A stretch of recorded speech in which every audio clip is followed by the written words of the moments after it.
Confort, classe, luxe, à la fois moderne et vintage. Un mix de sensations qui vous offre des expériences personnalisées, uniques et inoubliables. Désirez-vous entrer dans une autre galaxie? Alors bienvenue à Joua Palace.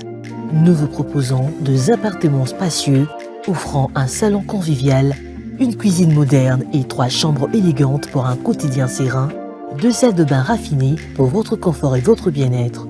Pour vos linges, notre buanderie professionnelle est mise à votre disposition. Une sécurité 24 heures sur 24 sous une lumière permanente grâce à notre générateur de grande capacité, loin de coupures intempestives d'électricité. Joua Palace vous offre également la connexion Internet haut débit, un système de mobilité intégré grâce à notre charroi automobile de première classe. Où croyez-vous être? Vous êtes à Kinshasa et nous sommes Joua Palace, situé au numéro 7 avenue Kassai, quartier GB, commune de Ngaliema, à 3 minutes de boulevard du 30 juin, près de Mino-Congo. Voulez-vous faire l'expérience? Contactez-nous au plus 243 81 60 33 128. N'attendez plus, faites de Joua Palace votre nouveau chez vous.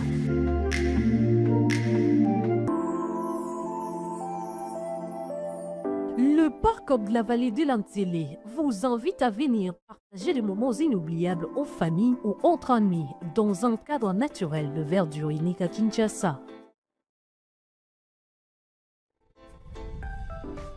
Notre safari vous permettra de vous sentir en vacances et de découvrir nos lions, crocodiles, antilopes, buffles, éléphants, hippopotames et bien d'autres animaux dans le milieu sauvage et naturel. Nos cuisiniers seront heureux de vous servir une variété de plats savoureux dans notre restaurant au bord de la rivière Ntsélé.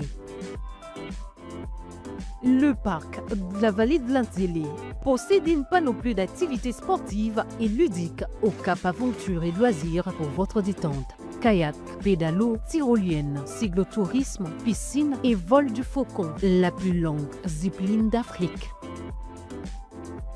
Le parc de la vallée de l'Antélé met également à votre disposition de logements de haut standing avec un confort 5 étoiles. Le parc de la vallée de l'Antélé est ouvert du mercredi au dimanche de 7h30 à 17h. Pour tout renseignement, contactez-nous au plus 243 89 60 32 713 ou encore au 243 81 231 68 82.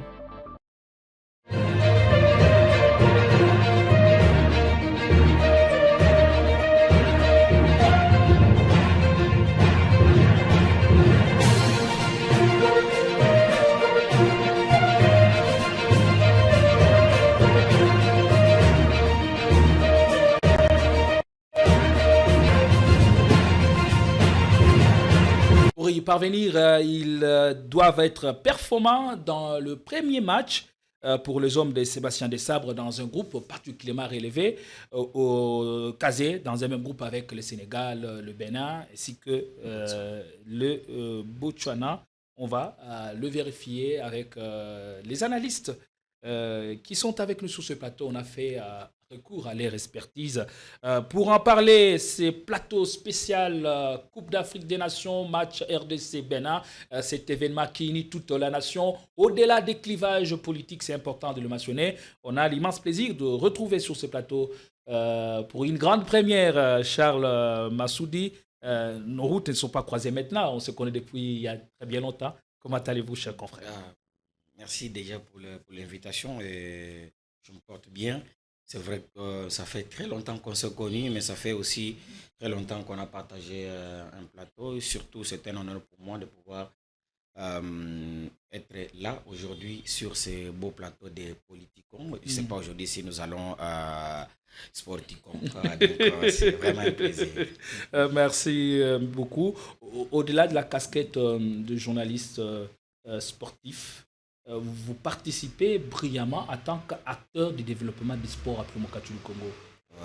En effet, oui, je le sais et j'ai toujours pensé que la première participation, ce sont les analyses que nous faisons à travers les plateaux de télévision, à travers notre stylo.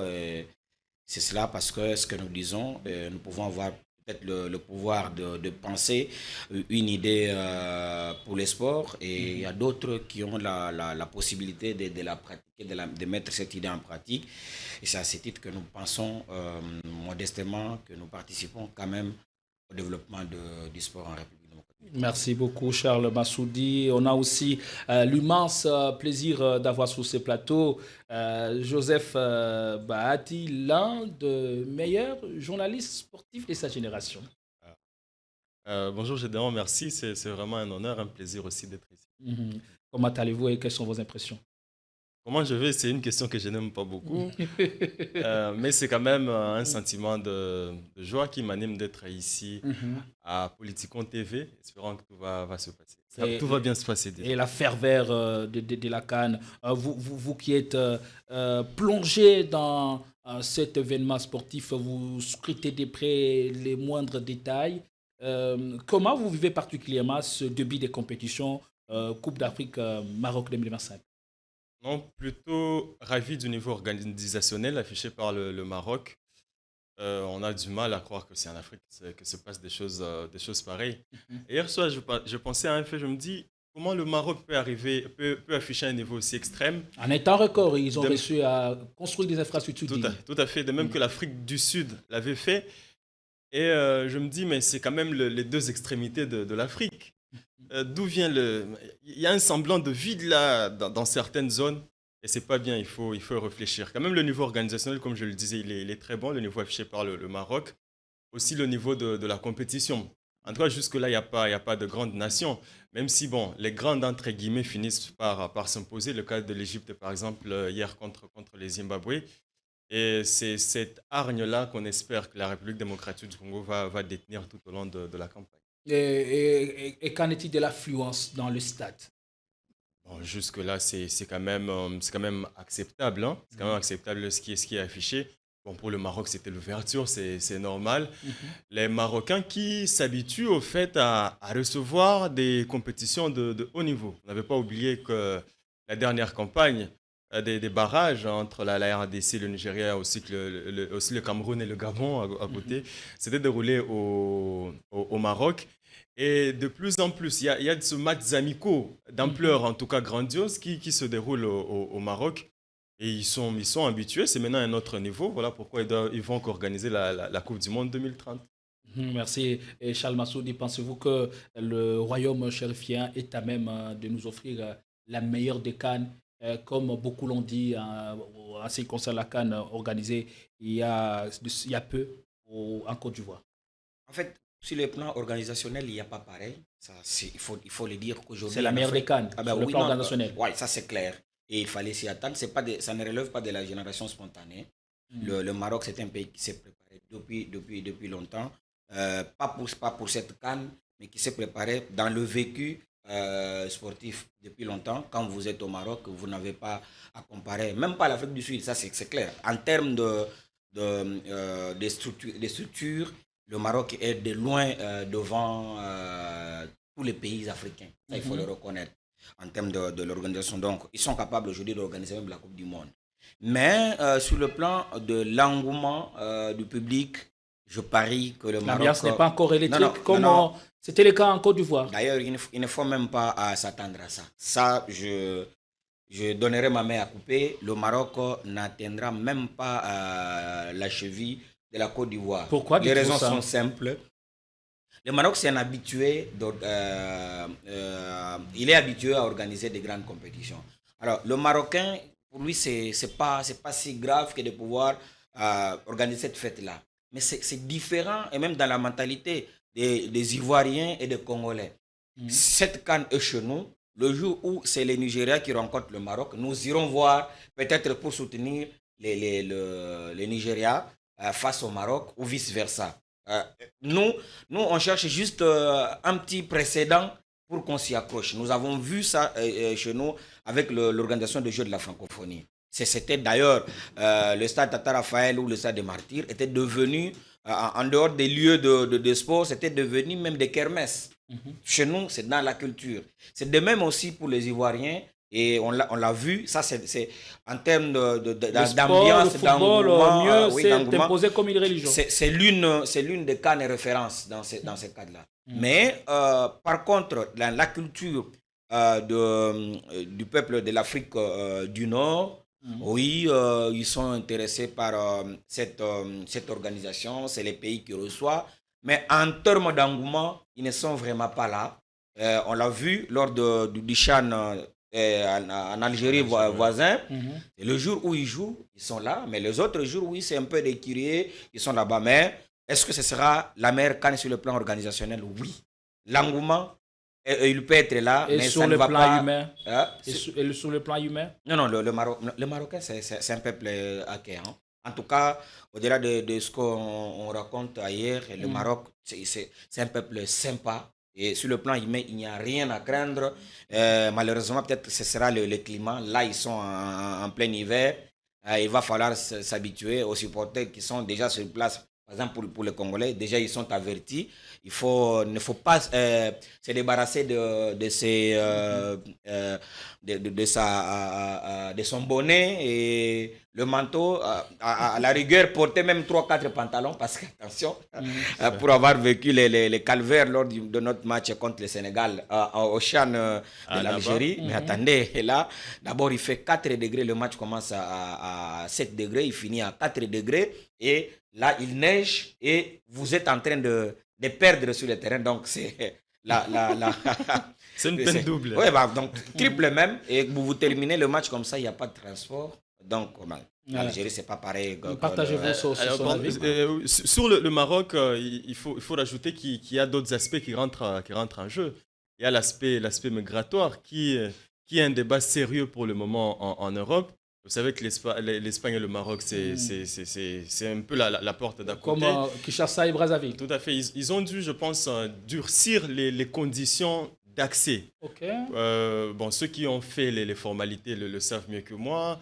Avec l'application Yala qu'ils ont imposée, tant pour les journalistes, ils étaient nombreux à se plaindre, mais nombreux finalement ont été soulagés. Aussi pour le supporters, alors que nous parlons... Il y en a qui ont passé nuit à l'aéroport d'Angeli, c'est ça, non? Qui devaient partir et qui, on ne sait pas si ça relève de l'ambassade du Maroc en République démocratique du Congo ou d'un circuit interne au niveau du ministère qui gérait la chose. Ça pose aussi un débat sur la dignité qu'on accorde à l'homme congolais, parce qu'il faut qu'on se respecte à un niveau. Mais quand même, le Maroc, comme on le disait, c'est une nation qui est jalouse au fait de ce qu'il est, avec raison aussi, parce qu'ils ont du travail, comme le disait Charles, pour en arriver à ce niveau-là. C'est des civilisations qui sont anciennes, qui ont investi, qui ont mis de l'argent. Et quand vous regardez, vous sentez vraiment, vraiment la différence.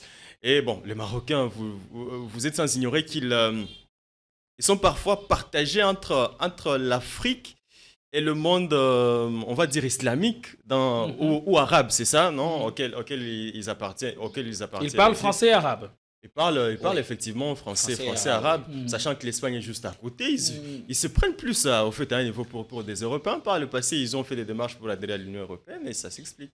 Est-ce que la meilleure organisation fait d'une CAN meilleure?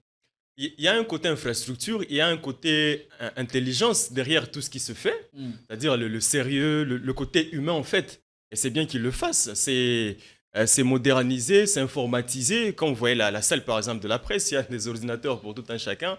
On ne s'imagine pas cela au stade de Martyrs d'ici 10 ans par exemple. Mais outre ça, l'affluence nécessitée dans les stades, on le disait, ils ont dû durcir les conditions d'accès. Et ça va se payer cash. Mais ils sont de ceux qui ne cherchent pas trop l'affluence derrière.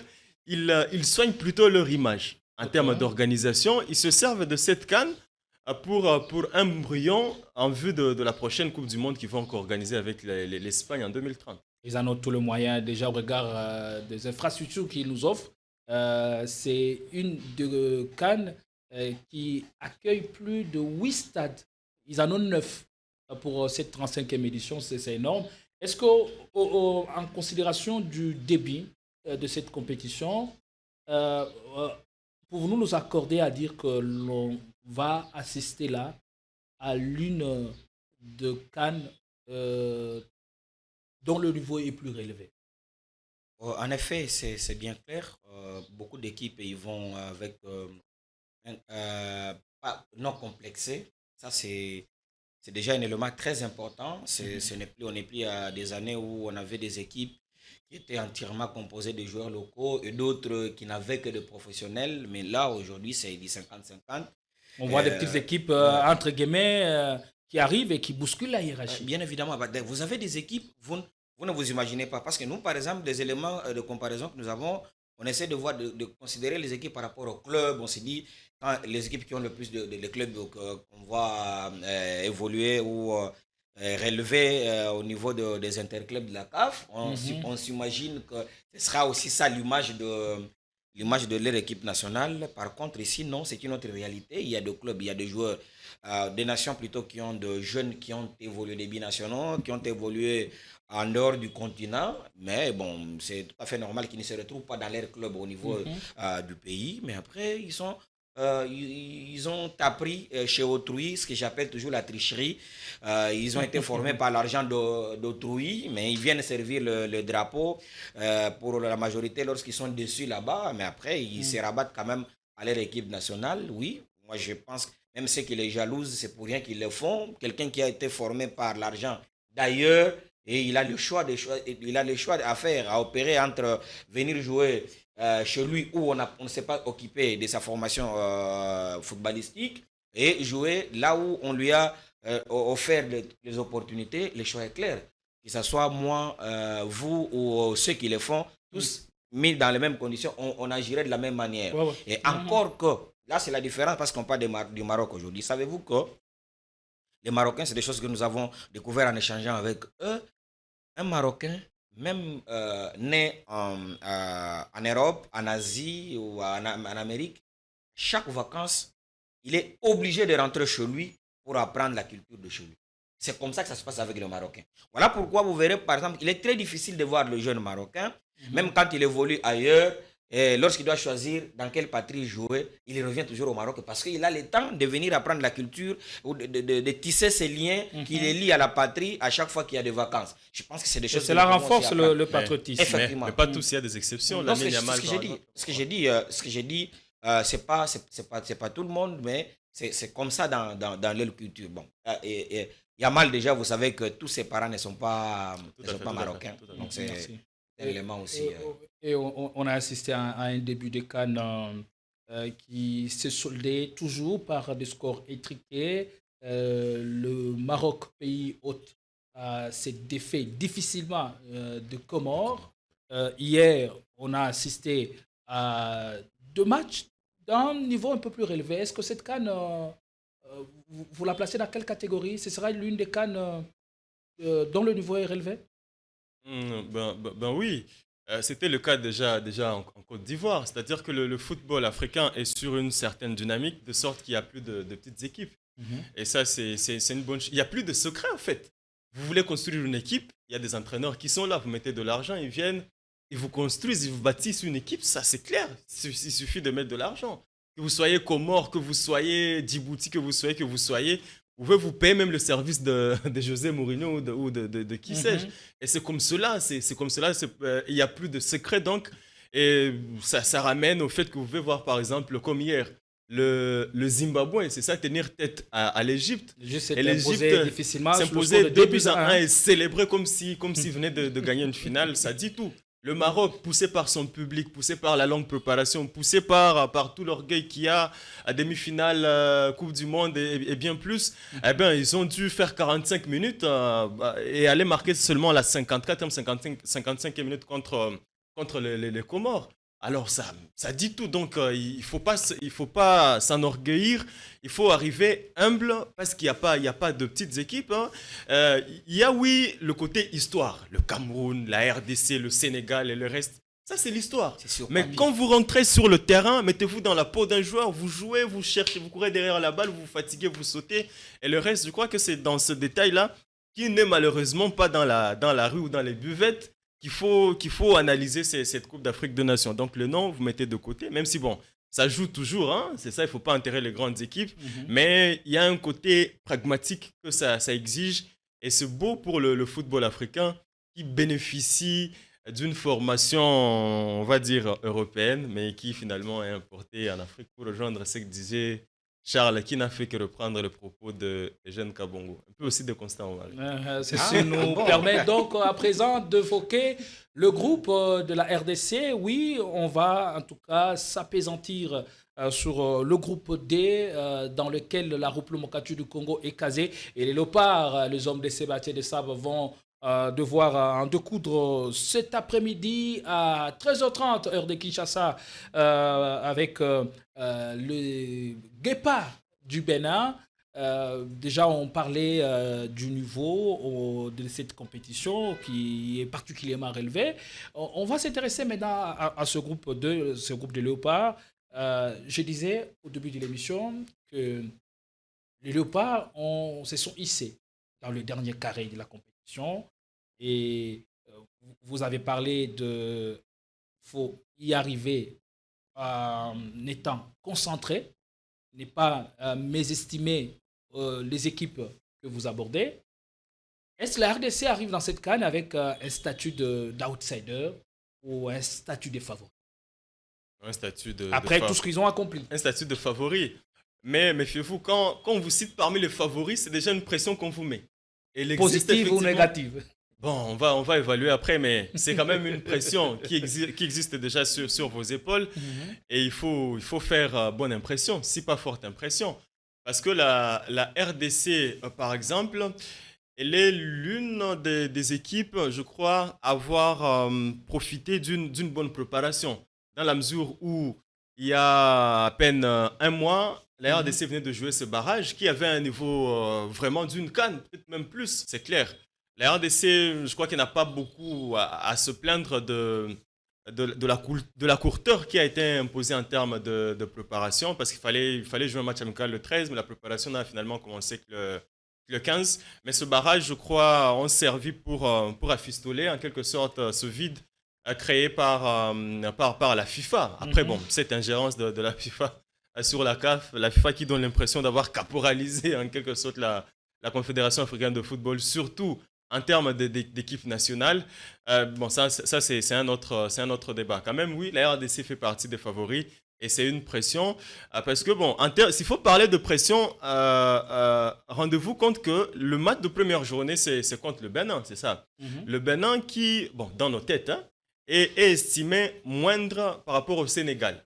C'est-à-dire que si vous ne prenez pas 3 points face au Bénin, eh ben, vous n'êtes pas rassuré non plus d'en prendre face au Sénégal. Parce que, bon, s'il faut mesurer en termes de probabilité, on a plus de chances de battre le Bénin que de battre le Sénégal. Alors, ça fait, dans la phase de groupe, il n'y a que 3 matchs à jouer. Si face au Bénin, vous prenez 1 ou 0 points, eh ben, contre le Sénégal, c'est indécis. Même si la RDC a le niveau de faire mieux face au Sénégal, mais il faut déjà se mettre à l'abri. Il faut être prudent et donc prendre ses points contre le Bénin. Comment aborder ce match d'ouverture quand on part déjà favori? La RDC, sa force, c'est d'abord une bonne défense. Et ça, c'est une bonne nouvelle. Donc, il faut arriver avec une volonté d'encaisser le moins possible. Après, les attaquants, ils peuvent toujours sortir un éclair de génie et offrir la victoire. Mais pour aborder le match, on ne change pas l'équipe qui gagne. Quand vous avez une équipe qui venait de vous battre le Cameroun, qui venait de sortir une belle copie face au Nigeria, eh bien, je pense que c'est clair que vous ne la changez pas, à moins que vous ne sachiez ce que vous serez en train de chercher. Charles Massouli, à 1 minute, on a vu le Léopard s'est hissé dans le dernier carré de la précédente édition en Côte d'Ivoire, battu à la séance fatidique de Turubi par l'Afrique du Sud. Et au regard de la campagne des éliminatoires de la Coupe du Monde, sur cette année, les Léopards, c'est 11 matchs, 9 victoires, 1 nul et 1 défaite face au Sénégal. Est-ce que ça mène les Léopards dans un ballottage favorable? C'est du passé, c'est sur papier. Et là, c'est une autre histoire. C'est une pression, comme venait de le dire tout à l'heure mon ami Bahati. savez, là, et cette pression, c'est vrai, il faut la gérer de deux manières. La première, c'est une pression positive parce que les autres adversaires vont nous regarder d'en bas. Et c'est aussi négatif parce que déjà, même les supporters, vous savez, lorsque les supporters ils vont, et d'ailleurs c'est une maladie congolaise, ils vont pour applaudir les bons gestes de l'équipe, ils vont pour applaudir les résultats produits par l'équipe. Et pourtant, les bons supporters viennent soutenir lorsque le 11 ont besoin du 12e homme. C'est en ce moment-là qu'on soutient. Vous êtes mené par exemple, ou vous êtes dans un temps faible, c'est en ce moment-là que le public vous pousse. Mais nous, c'est parfois, on commence bien.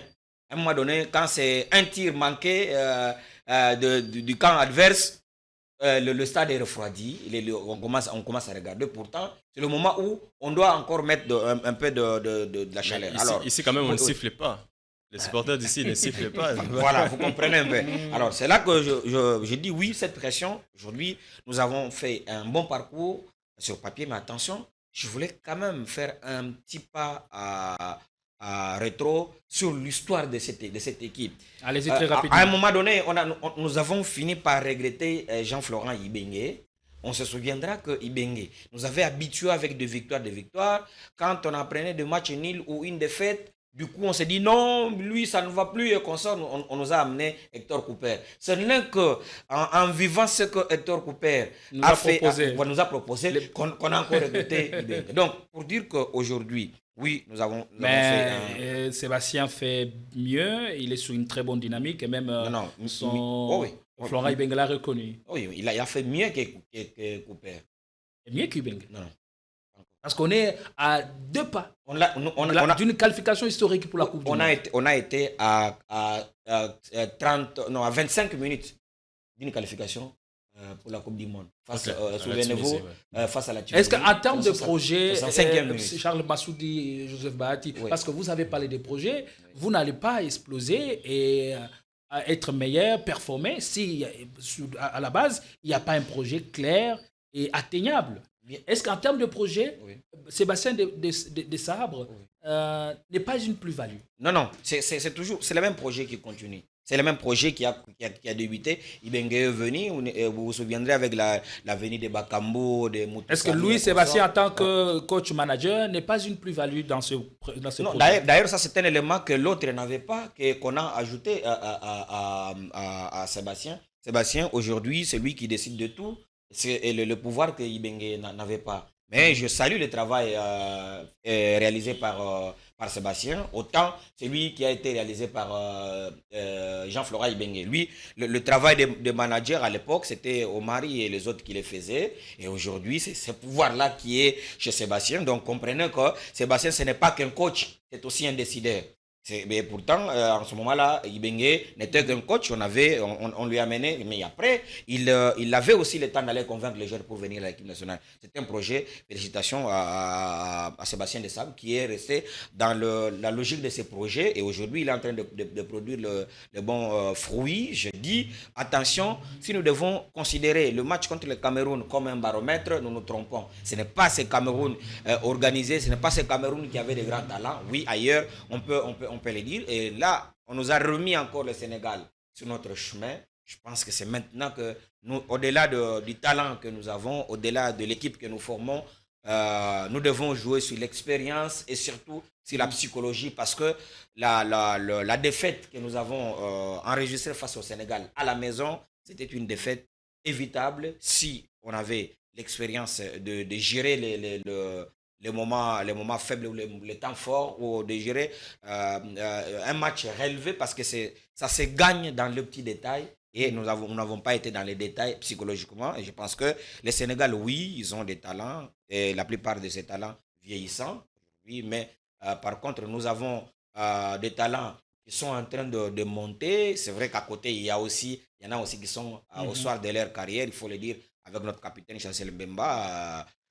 Oui, Vous connaissez son âge? L'âge de Chancel. Il a encore toute la carrière devant lui. Non, je vois les parcours. C'est un jeune de 31 ans. Il peut beau avoir 18 ans aujourd'hui, mais quand on regarde... Le plus âgé dans cette sélection, c'est Cédric Bakambu. C'est 100, oui. Avec 34 ans. Oui, mais Chancel Mbemba, c'est 102 matchs, je crois, aujourd'hui avec la sélection nationale. Parce que ce qui use, ce n'est pas que l'âge. Chancel Mbemba, il a eu un niveau précoce, tout simplement. Il a rejoint la sélection. Non, le problème, c'est quoi? C'est bien avant. Les surentraînements, ça use.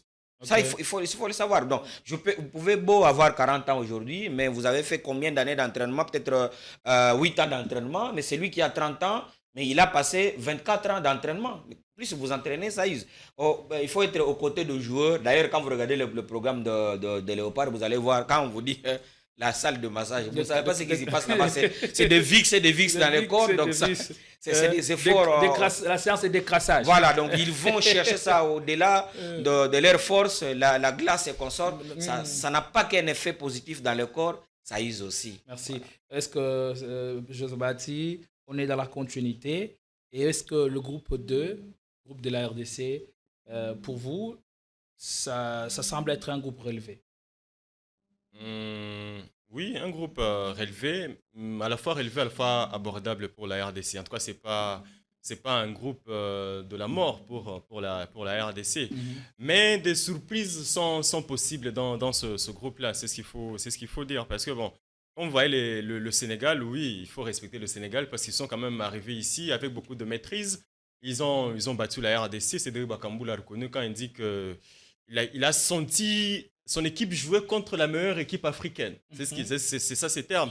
Et il faut prendre cela en considération. Après le Bénin, ensuite le Botswana, c'est aussi Est-ce que c'était déjà un bon test ou le plus grand test nous attend dans cette phase finale face au même Sénégal qui nous a battus ici? Non, mais c'est deux compétitions différentes. Il y a des choses différentes à gagner. Là, c'est la CAN, c'est 3 points qui sont précieux parce que vous gagnez le Bénin, vous créez de la surprise et battez le Sénégal, et bien vous êtes assuré d'aller au tour suivant de la compétition, en 8e de finale notamment. Et c'est pour ça que la CAN existe, parce qu'il y a des surprises. Lors de la dernière édition, le Sénégal a été sorti en 8e de finale par la Côte d'Ivoire, oui, qui venait de prendre 4 buts contre la Guinée équatoriale, c'est ça, non? Oui. Alors oui, c'est aussi ça la beauté de la compétition, c'est-à-dire que les surprises existent. Sinon, la Zambie n'aurait pas remporté la CAN 2013. Je crois que c'est à ce niveau-là qu'il faut prendre la compétition. Groupe, oui, on peut analyser sur papier, mais il faut arriver près sur terrain. Et les plus gros tests de la RDC? C'est le Sénégal, c'est clair. C'est face au Sénégal. Ouais. Allez, merci. On va le vérifier. Pour l'instant, nous allons parler du 11 type ou le 11 national de la République démocratique du Congo, comme vous pouvez le remarquer sur cette image. Une composition probable avec qui pour démarrer face au Guépard de Bénin. Là, on revient sur la dernière composition concoctée par les sélectionneurs nationaux Sébastien Desabre. On reste sur cette image et avec la ligne d'attaque émenée par Cédric Bakambu sur l'aile droit. Dans le couloir droit, on a Elia Meshak, Nathanaël Mboukou et New Look. Comme médiane, on a Mukaou, Mutusami, Noah Sadiki. Et derrière, on a le latéraux Maswaku et Wan-Bissaka. Et dans la charnière centrale, on retrouve le cadre, le patron, le roc, Chancel Mbemba et Axel Touanzebe. Est-ce le meilleur 11 ou le 11 idéal pour démarrer face au Bénin? Charles Massoukou. C'est le 11. C'est le 11, tout simplement, parce que tous ces joueurs appelés en sélection pour cette campagne, ils l'ont mérité.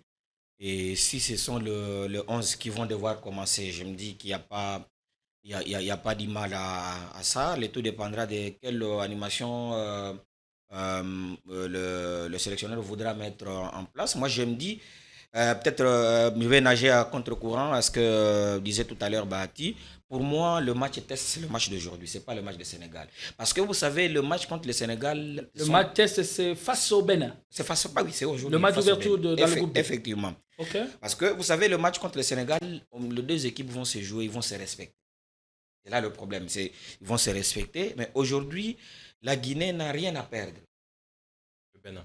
Plutôt, le Bénin n'a rien à perdre. Je suis revenu sur le Bénin parlant de la Côte d'Ivoire l'année passée, parce que je vois la surprise en fait. Moi, c'est comme ça, au lieu de parler du Bénin, je parle de la Guinée, je vois la surprise.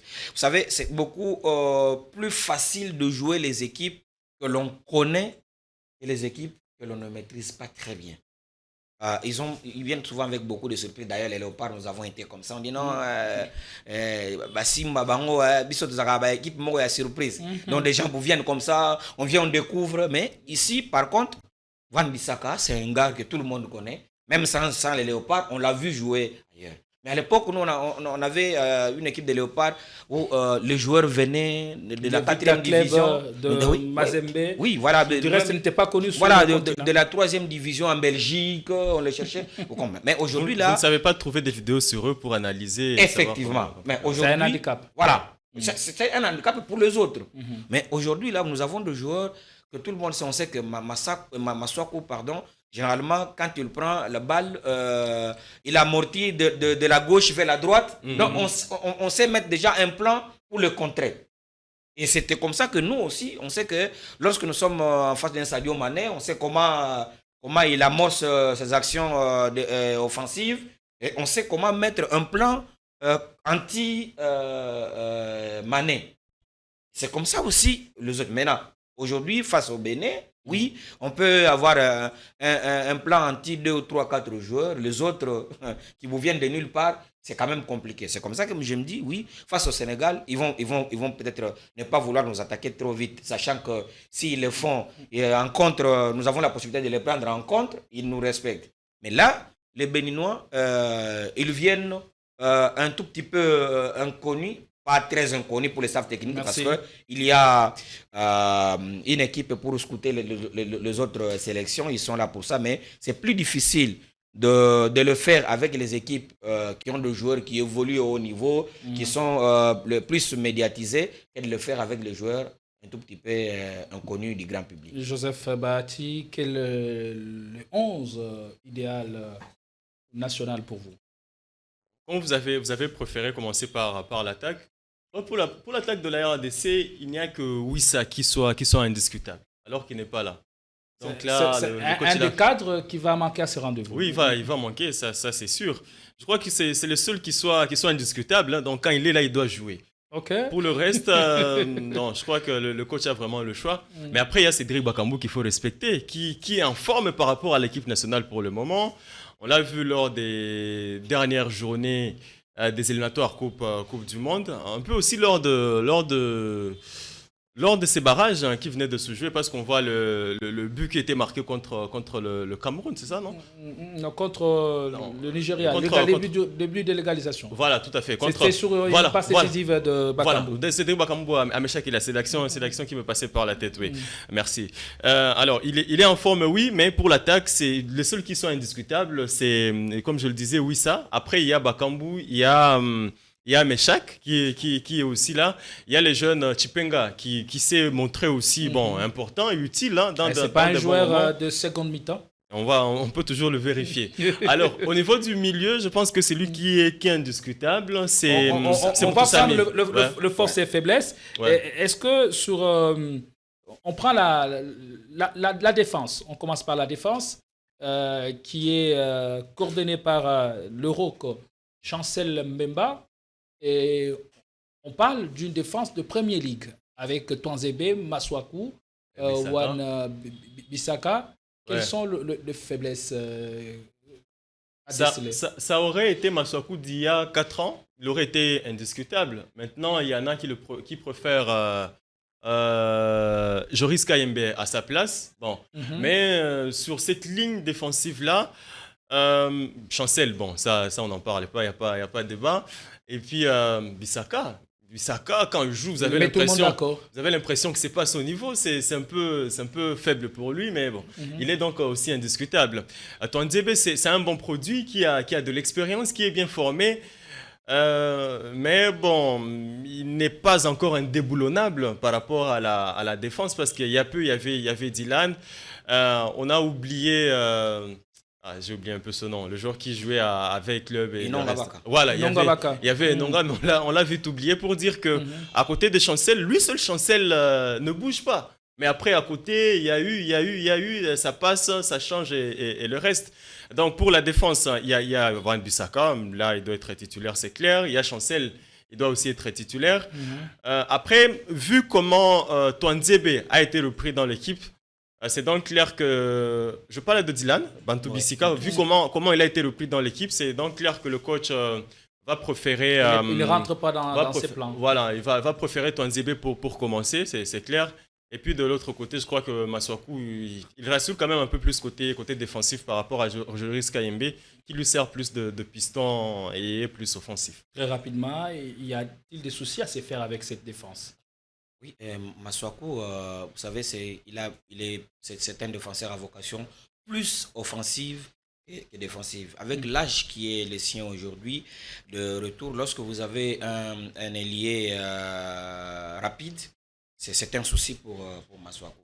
Et déjà, lorsque lui, il est très rare pour lui de jouer en une touche ou contrôle-passe. C'est très difficile. Il aime un petit geste technique de plus. Oui, c'est bien beau lorsque ça lui réussit, mais en cas de perte de ballon, c'est catastrophique sur son couloir. Donc, c'est le petit souci pour moi sur les cas, plutôt sur le couloir de Masuaku, mais je pense qu'il est quand même capable de tenir pendant les 45 premières minutes, ça peut tenir, mais je ne le vois pas finir tout un match et avec la même intensité.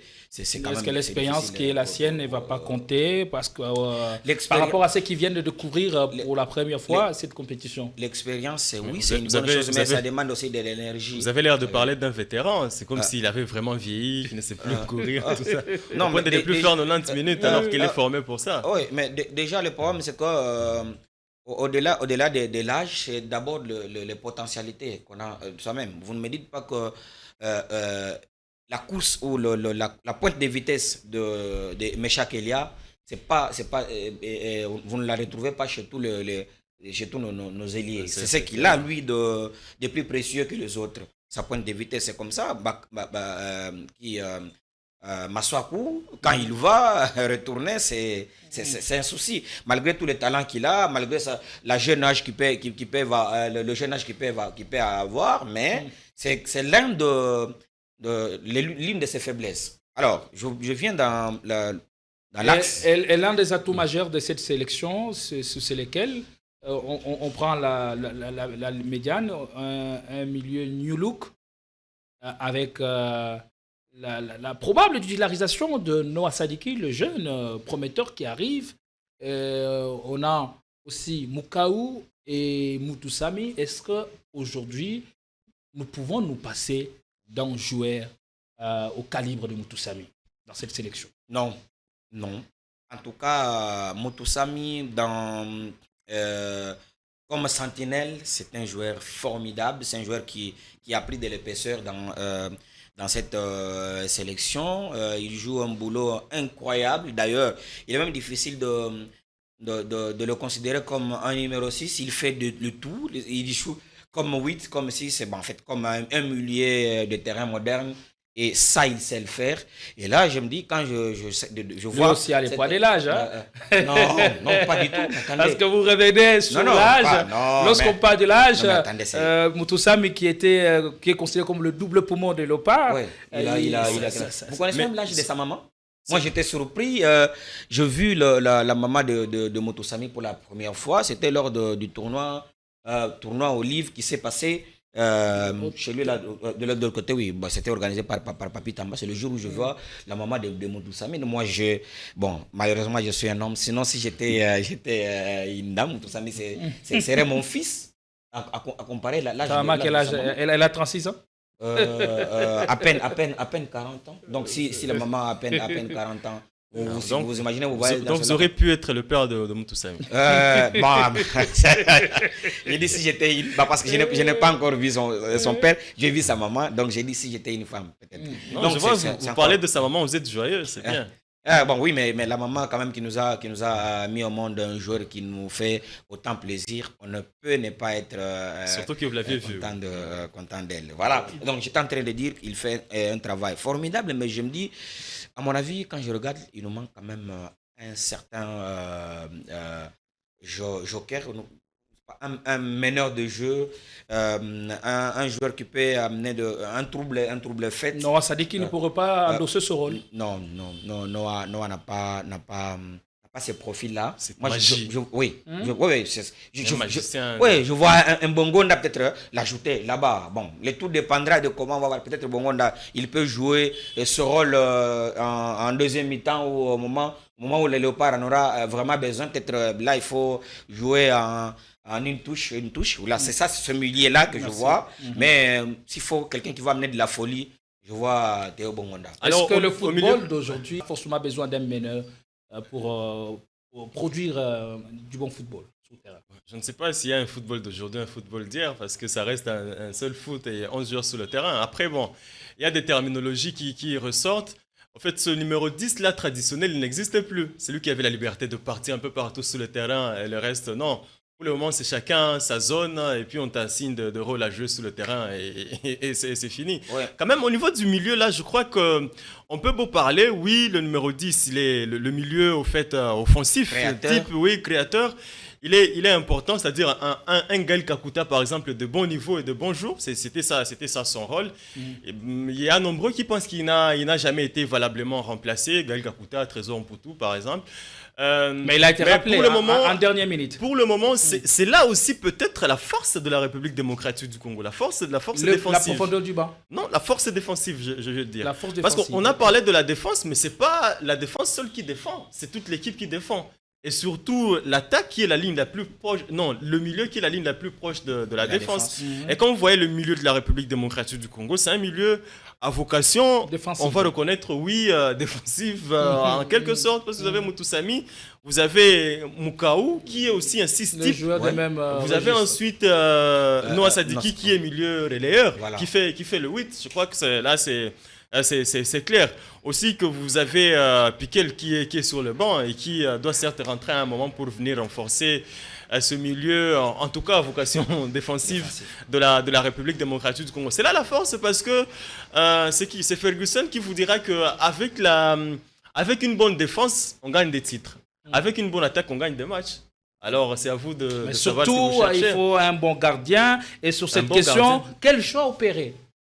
Non, oui, vous savez aujourd'hui, bon, même si moi je parlais par exemple du milieu créateur, je voyais Bakambu. Là, j'en parle en termes de ces classements, de cette proposition de classement. Parce que vous savez que Bakambu, c'est un joueur de profondeur. Ouais. Il a besoin de cette passe-là millimétrée pour le faire. Lui, Bakambu, c'est pas un bagarreur, c'est pas quelqu'un qui va au duel, mais lui, il a besoin de la profondeur. Alors la profondeur, c'est aussi un joueur technique, un joueur qui sait effacer. Pendant que vous le cherchez ici, il trouve le couloir pour lancer l'attaquant de pointe. Oui, quel gardien. Vous savez, je sais que nous sommes ici tous avec une certaine expertise en matière de football.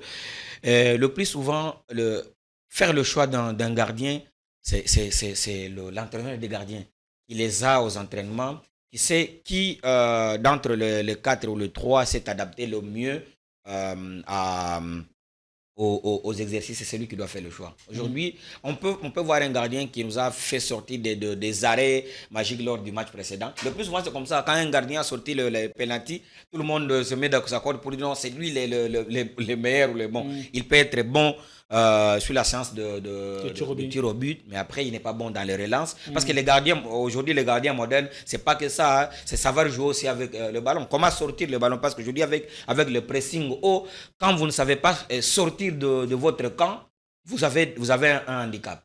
Et là, c'est au cours des entraînements que les entraîneurs, les préparateurs de gardiens, ils essaient de voir qui peut-être sur le plan de détente, ils peuvent s'égaler. Et du côté penalty, celui-ci peut être fort que les autres. Merci. Mais après, celui qui sait jouer avec le pied, il a un grand avantage que les autres. Merci. Nous allons y aller très rapidement parce qu'il nous reste que 5 minutes. Et la ligne offensive, vous proposez qui? Bon, j'avais commencé par dire que ce Luis a été indispensable et que tout le monde était remplaçable. Après,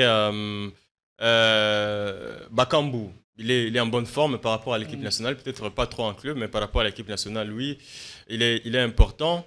Mais parce que je pense qu'il faut se servir de la copie ou des copies de récents barrages pour élaborer l'équipe qui va être type pour cette CAN.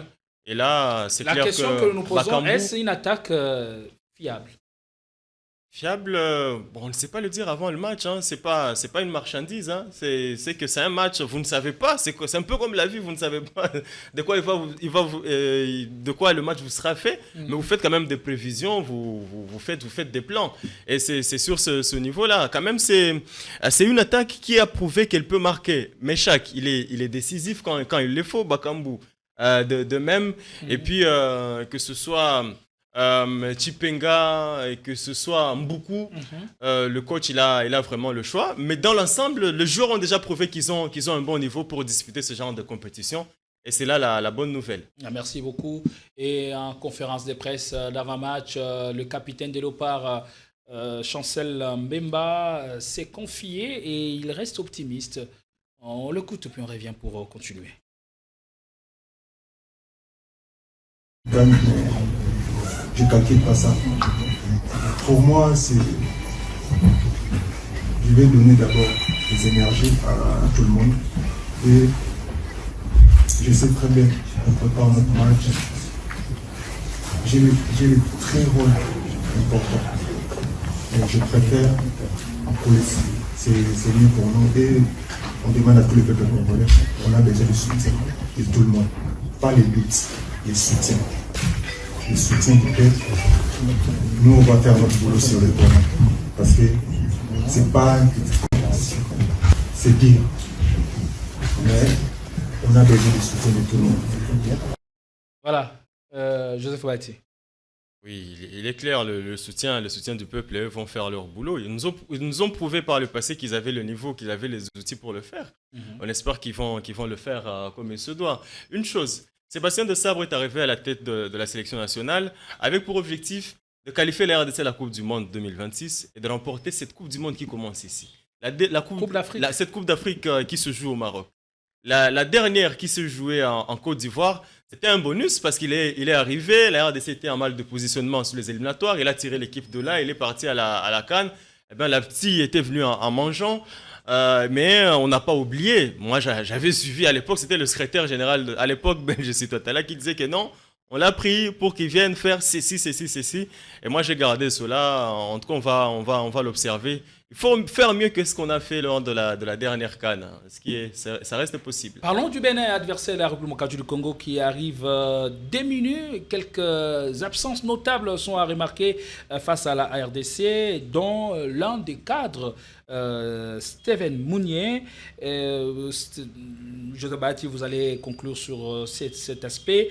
Deux handicaps sérieux qui risquent de jouer contre le Bénin, où ça va être une motivation pour le Bénin de mouiller les maillots et de mettre en place un système qui mette à mal la République du Congo.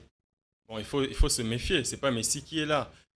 Quand il y a un grand joueur qui n'est pas là, on ramène un qui est entre guillemets petit et qui arrive avec de l'ambition, qui dit qu'il n'a rien à perdre, qu'il a tout à prouver, montrer vraiment qu'il a sa place dans l'équipe nationale. C'est là, il vient avec une certaine folie et ça peut toujours poser problème. Au fait, les équipes africaines ont pour le moment, je crois, des caractéristiques communes en quelque sorte. C'est-à-dire, vous avez des joueurs qui tous sont formés en Europe. Et nombreux sont nés là-bas, surtout le Bénin. Le Bénin, c'est un pays qui est si proche de la France. Ils naissent là-bas, ils sont formés là-bas. Après, ils manquent de place en France. Ils rentrent jouer pour le Bénin. C'est le cas pour la RDC aussi. Et que donc mais la plupart des joueurs béninois évoluent en 3e division, dans des championnats qui ne sont pas compétitifs comparés aux nôtres. Les vôtres évoluent où? Dans de meilleurs championnats. On a 3 qui évoluent en Premier League, d'autres qui sont en Ligue 1. Est-ce quand même, c'est pas quelque chose dont la RDC peut être fière. Il faut être modeste, je pense. Attention, parce que je prends Très rapidement. oui, c'est très révélateur ces cas, qu'il y ait des absents et que l'on puisse faire recours à d'autres. Comme Bat l'a dit tout à l'heure, nous devons compter sur nos propres efforts parce que, attention, Junior Kabananga faisait partie de joueurs qu'on n'avait pas pris lors de la CAN 2017 au Gabon. Et c'est Junior Kabananga qui a fini meilleur buteur. Vous vous souviendrez de cas. Avec 3 réalisations à son actif. Et Christian Bassegog avec le Cameroun, un jeune qui est venu de la Chine et qui a fini, alors qu'on attendait Eto, Mokanjo et les autres, c'est lui qui était la star de cette compétition. Il a parlé du cas de la Zambie, les gars, les deux qui nous ont fait le Kalaba et l'autre qui est venu de la Chine. C'était pas un championnat aussi. Donc, attention, on a vu ces Zambies-là. Donc, d'ailleurs, les joueurs inconnus, ce sont eux qui font... D'où il faut se méfier. Et très bien. Enfin, il faut vraiment se méfier. Parce que c'est lui qui vient, il trouve que c'est une occasion pour lui de s'imposer. Il y a d'autres qui murmurent parce que la vérité, c'est que ce soit dans notre profession ou dans celle des autres, il y a des gens, on dit par exemple, aujourd'hui, il y a une invitation, on connaît quand même ce qui Gédéon Atibou, on l'appelle, peut-être que vous avez un monsieur ou un jeune que vous encadrez, vous voyez le potentiel en lui, mais comme il n'a pas le nom qui est le vôtre, on ne le convie pas. Mais le jour où vous n'êtes pas là, on le convie, on le découvre, on dit non, mais... Il est excellent. Voilà, c'est Merci beaucoup. Et on va rester sur cette dernière image. Et la question qui vous est adressée, cher monsieur, est-ce que ce record, enfin, dans cette 35e édition, pourrait être battu? Le record détenu jusqu'à maintenant par l'ancien capitaine des Lions indomptables du Cameroun, Samuel Eto'o. Et on a toute une liste, beaucoup et les autres. Est-ce que ces records pourraient être battus dans cette 35e édition? Je doute fort que ce record soit battu parce qu'aujourd'hui, les nations presque s'égalent. Ce n'est plus comme en temps. Vous savez, le Ndaye, pour parler de la RDC, c'était des génies. Il est aussi sur la liste, avec ses 11 réalisations. Voilà, et vous voyez, Samuel Eto'o, à l'époque, c'était un ballon. Je voulais créer un adjectif pour dire qu'il pouvait être ballon d'or. Le malheur, c'est qu'avec les critères ou la manière dont ça se joue, mais ce n'était pas n'importe qui. C'est vrai qu'aujourd'hui, ceux qui peuvent être ballon d'or, ils le sont aussi, mais il y avait un certain déséquilibre entre les nations. Mais quand moi j'ai vu hier le match Afrique du Sud-Angola, l'Afrique du Sud qui menait au score déjà avant la mi-temps et après, je me dis, la manière dont l'Afrique du Sud tremblait, vous considérez 3 minutes comme c'était toute une éternité. Je me dis là, avoir un attaquant ou une équipe, c'est pas bon, ça peut être attaquant ou c'est pas un joueur buteur qui puisse faire tomber ce record. Ce record, c'est vraiment compliqué. Je ne pense pas que ça va intervenir cette édition. Et c'est également votre avis? Les records sont faits pour être battus. Après là-bas, Eto'o, il a 29 buts. Tous ceux qui sont sur le rank, c'est-à-dire sur la liste, ils ne disputent plus pratiquement de CAN. Ça rend impossible. Ça va être encore plus difficile parce que la CAN va passer à 4 ans.